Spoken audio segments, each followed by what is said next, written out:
weekly roundup on SA Footballer TV. I'm your host Tommy Javor, joined this week by the great man Luke Hosey. G'day TJ, how are you? Good mate, great to have you here in Division 2. Of course, this week we come to you from the Portland Hotel, and this division features Portland, the football club, so it's great to be here, isn't it? Yeah, we're going to move it around a bit this year. We've got here we can do a little bit of filming at a few of the clubs, and a bit of here and a bit of there, so yeah. Bit of everywhere, and thanks to all our great sponsors, and of course you can see them behind us each week, and don't forget about coming soon to your footy club live calls. We'll be doing live calls from your games. It's going to be an exciting new initiative that we're looking forward to all the clubs joining and being a part of. Got Teacher Gully and Henley next week. We've got some other Amateur League games. We've got some country games. We've been booked in up at Murray Bridge and that, so and other little country venues. So yeah, things are going quite well. So work in progress, and we're looking forward to doing. Oh, if we can do 8 or 9 games this year and then build on it over the next couple of years, that's the aim. So yeah. Let's get on to this week's games, and it wasn't a good day for Portland. They went down to Broadview 15-10-100 to 11-5-71. It was at Broadview Oval, so probably no great surprise. Broadview, they've come good this year, and they were led this week by Schmidt with 4, Burnett, Fisher, South, and Burge all with 2. Burnett, Schmidt and Braden de Prince, the fresh prince of super calves, was the best players.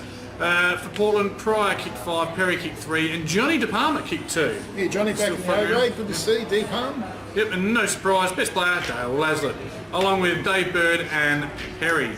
So, look, Zach Perry. It didn't really take me by surprise there, mate. I expected them to be too good. Yeah, I thought Broadview, early on, I actually predicted Portland to go right. I know they got a lot of injuries. I know they won't like me saying it, but I know they've got a lot. They don't have a lot of depth, and once again, their B grade are awful. Hello to the Portland B grade if you're watching. Well, it's the fact they haven't done anything to make it any better for a while. And the other week they didn't kick a goal, so I mean, you can't say, you're just going to say the truth. Yep. But they don't have a lot of depth, and that's the problem. They get some injuries, and that's where it hurts. And Yep. Big Bowser up at full forward, that's unusual. He normally plays a centre back. Right. Okay, beautiful. Let's get on to the next one, mate. It was Old Ignatius. We thought it'd be comfortable. It certainly wasn't. It was Old Ignatius 7-7-49, Sacred Heart 6-11-47. Now, Old Ignatius shot out to an early lead. At three-quarter time, they were 3 goals up. Didn't score in the last quarter. Gee, Sacred Heart had their chances. They kicked 2 goals, 3, but couldn't quite bridge the gap, going down by 2 points. For Old Ignatius, again, Greg Gowan kicked a couple along with Penta. Abbott, Dupuy and McNeil better players. Whilst for Sacred Heart, Fosdyke kicked a couple, and Angel, Parr and Lockie Button again in the best players. Domenico, I did float the fact I wasn't sure if he was there this year. Clearly he's there, he played, and he was in the best players. So Cameron DeVis is at South, isn't he? He's at South, I think, and I know Tesborski's gone. And, yep, but, certainly some players out from their Div 1 team. Taylor Angel's back there, and he's playing quite well, and yeah, they're going along quite well so far. Yep. Now, next one, I actually had the pleasure of I was working with Foss on Sunday Anzac. They just had a chat with some of their punters, and look, your absolute sure things, Modbury left it late. It was Modbury 11-12-78, Foss Camden 7-9-51. So you read the paper and you think, yeah, no, Modbury as expected, but Foss were all over them all day. They held Modbury scoreless in the opening quarter, and at three-quarter time they were still up 6 goals to 4, but Modbury just put the foot on the gas in the last quarter, 7 goals to 1, and too good in the end. They're too good. They're my certainty to win a flag in Amateur League this year. Certainly they're playing the grand final. They're just an outstanding football side. I saw them early in the year in a trial. Saw them last year. They're outstanding. They're heading to Division 1 next year, so it's only a matter of who plays Modbury in the grand final. Well, very good sign for Foss Camden. Of course, one of my local teams down at the Bay. They were very, very good, and they matched it with them for 3 and a bit quarters. So, goal kickers, Ben Bow kicked 3, Ronnie Rankin Jr. and Shaw both with a double, and better players for Modbury, Marshall, Fodkin, Cluse, Benke and Gibson.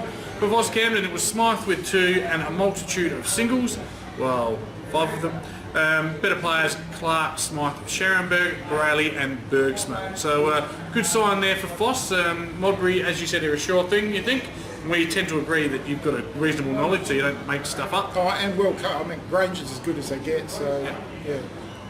And I'll tell you who else a lot of people thought were a sure thing because he's got a radio program, and that was Gazer. But you've been toying with the idea that you think they're just getting on a little bit in age, and perhaps their best is past them.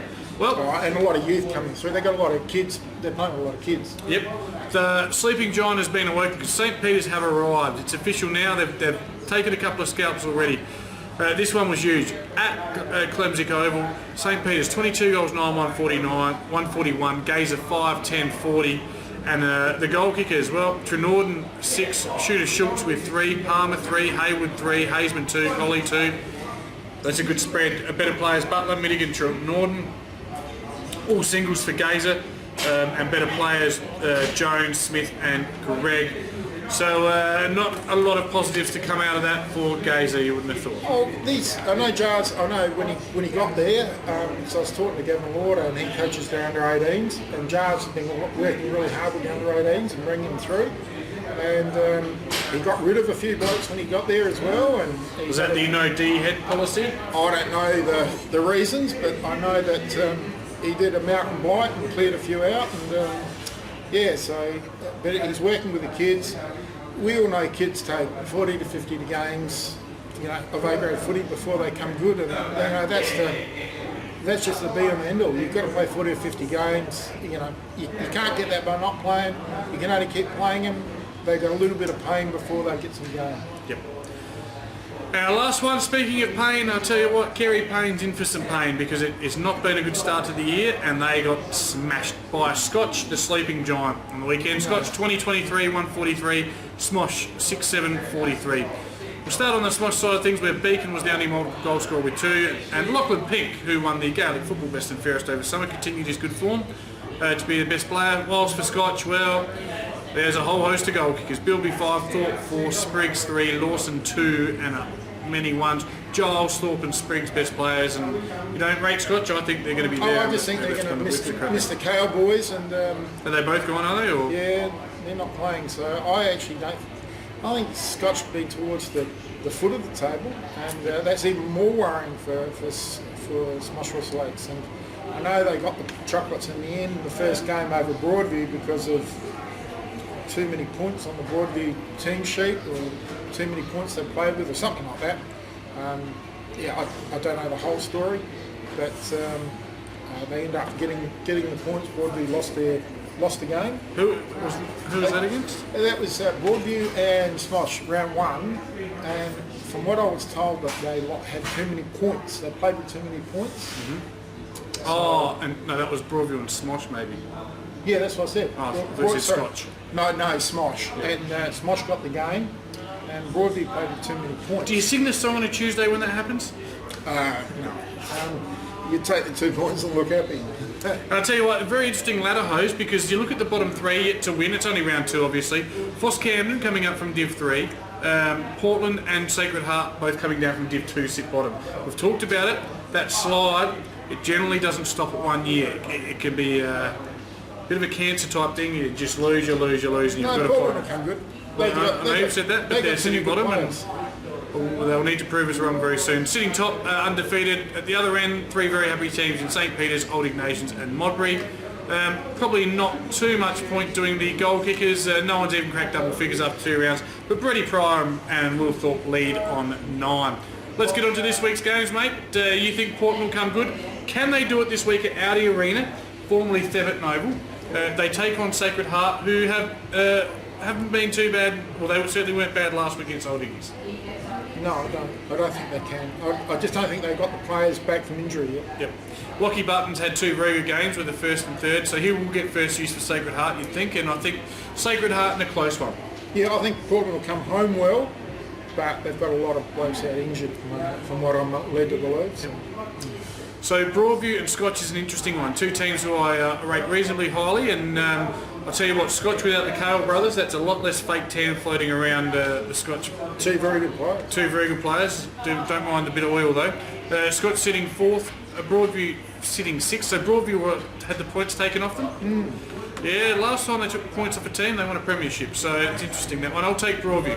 Yeah, I thought at the start of the year Broadview were a top 3 side. And, nothing's changed. I know they. Yeah, I think they'll win. I think Scotch without the Cowboys, not as potent. Yep.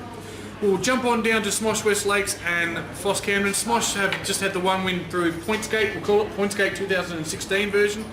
Foss yet to win, but Foss results have been reasonably impressive without winning, so I'll take Foss. Easily. Yep, good structures down there.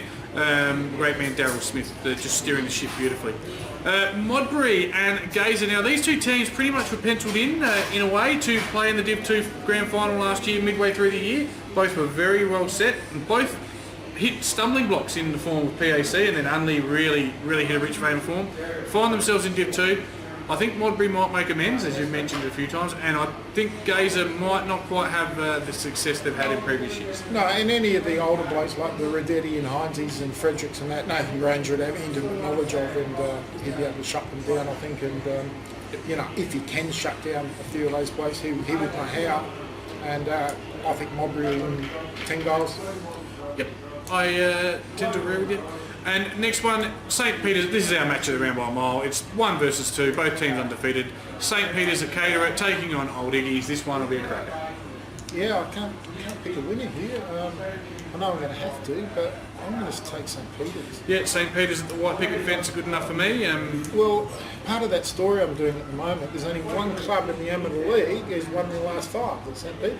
Is that right? Surprisingly enough, I got a bit of a shock. Yeah.